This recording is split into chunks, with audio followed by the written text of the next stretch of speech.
Welcome to this explainer. Today, we're actually stepping away from those grand, sweeping narratives of history. Instead, I want you to picture history not as some pristine, quiet museum, but as a dusty, forgotten junk drawer. You know the exact one I'm talking about, right? That drawer in your kitchen filled with random stuff that makes you ask, why do we even have this? Well, American history has one of those exact same drawers, and today we are prying it wide open. So what exactly hides in history's junk drawer? I want you to just completely forget about the solemn marble statues, the textbook triumphs, and the carefully curated holidays for a minute. Instead, we're about to pull back the curtain on some truly baffling decisions, bizarre characters, and moments of pure, unfiltered absurdity. We're talking about historical events that will make you stop and think, what on earth were they thinking?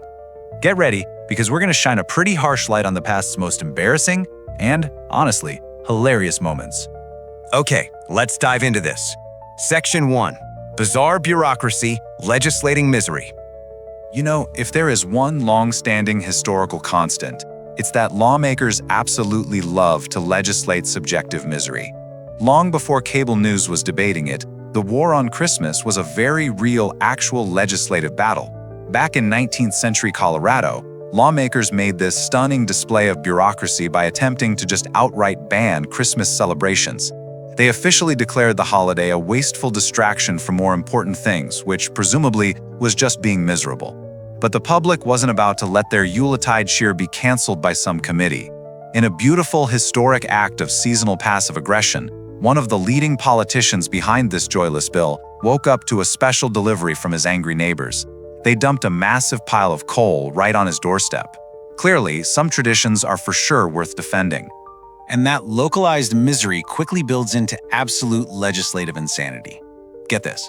In 1913, the US Congress actually passed a provision that effectively banned the immigration of people deemed physically unattractive. Seriously, the ugly ban. This wasn't a joke, it was part of a larger, deeply flawed bill aimed at limiting who could enter the country. But just think about the sheer absurdity and cruelty of this for a second. The law was so vaguely worded and so incredibly subjective that it was basically impossible to enforce. Like, who was the official judge of ugliness? Did immigration officers at the border pull out a 1 to 10 rating scale? The absolute lunacy of the idea led to widespread confusion and outrage. Thankfully, this incredibly embarrassing low point in lawmaking history was quickly repealed. Moving right along to Section 2, Flawed Innovation and Miscalculations. We hear about American ingenuity all the time, right? But the road to innovation is heavily paved with glorious, highly expensive failures. $100,000. The US Treasury actually printed a single bill with this face value, featuring President Woodrow Wilson. Just let the sheer gravitas of a single piece of paper being worth that much money sink in for a second. Now, before you start frantically checking your grandparents' attic, I do have to clarify something. These bills were never meant for public circulation. They were used exclusively for high-level fund transfers between Federal Reserve banks. Still, it is just hilarious to imagine actually holding one. Just picture walking into your local grocery store, buying a cart full of food, handing over a $100,000 bill, and casually telling the cashier, hey, keep the change. You'd literally be leaving a tip large enough to buy the entire store and probably the city block it sits on. And this brilliantly illustrates our next point, which is the US Army Camel Corps of the late 1800s. So the military looked at the vast, punishing deserts of the American Southwest and decided they needed a completely new kind of soldier to patrol the frontier. Their solution? They imported an entire corps of camels. Now, on paper, the expectation was brilliant. Camels can carry incredibly heavy loads and easily endure that blistering heat. But the reality? Oh, it was a total disaster. The animals had incredibly foul tempers, a deep-seated hatred for their human handlers, and a very unfortunate tendency to spit with unnerving accuracy. So, the crucial takeaway here is that brilliant on-paper strategies just don't always survive contact with reality. The military quickly realized that weaponizing a deeply irritable animal was a terrible idea, and the US Army Camel Corps was eventually disbanded, but not before several of the disgruntled camels managed to escape into the wild. Because of this hilarious miscalculation, a feral population of camels actually roamed the American West for decades. Okay, let's talk about the automobile.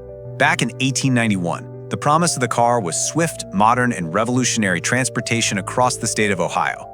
But the reality was a bit more, well, embarrassing.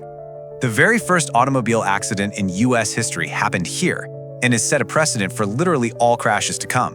In 1891, Two of the only cars in the entire state of Ohio somehow managed to find each other on the open road and collide at a blistering breakneck speed of about 10 miles per hour.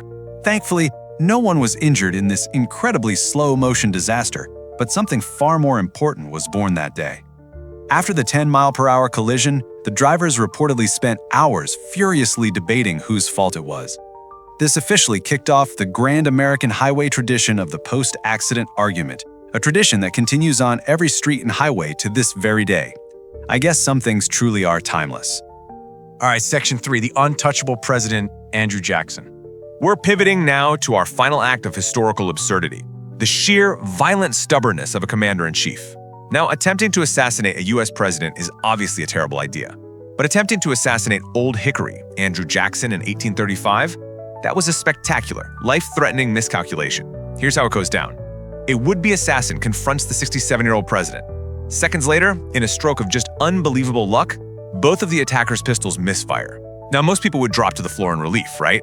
Not Jackson. Immediately after the misfire, the furious, elderly president charges directly at his attacker. The climax here? Jackson chases the man down and savagely beats him with his walking cane. In the aftermath, it was actually the president's aides who had to jump in and physically pull Jackson away from the assassin just to save the attacker's life. The moral of this story is pretty simple. If you come at the king, you best not miss, especially if the king is Andrew Jackson. And finally, Section 4, a different level of sanity. Let's close the drawer. As we close the history juncture today, it becomes overwhelmingly clear that the past wasn't just different. It operated on a completely different level of sanity.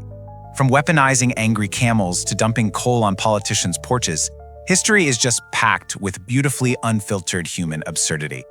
But before we get too comfortable laughing at folks from the 19th and 20th centuries, I want to leave you with a provocative thought. Look around at our present day. Which modern laws, trends, or tech fads do you think are going to look just as monumentally stupid a century from now?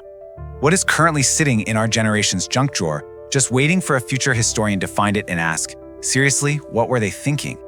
Keep that in mind the next time you hear a brilliant new idea. Thanks for joining me on this explainer, and keep questioning the history all around us.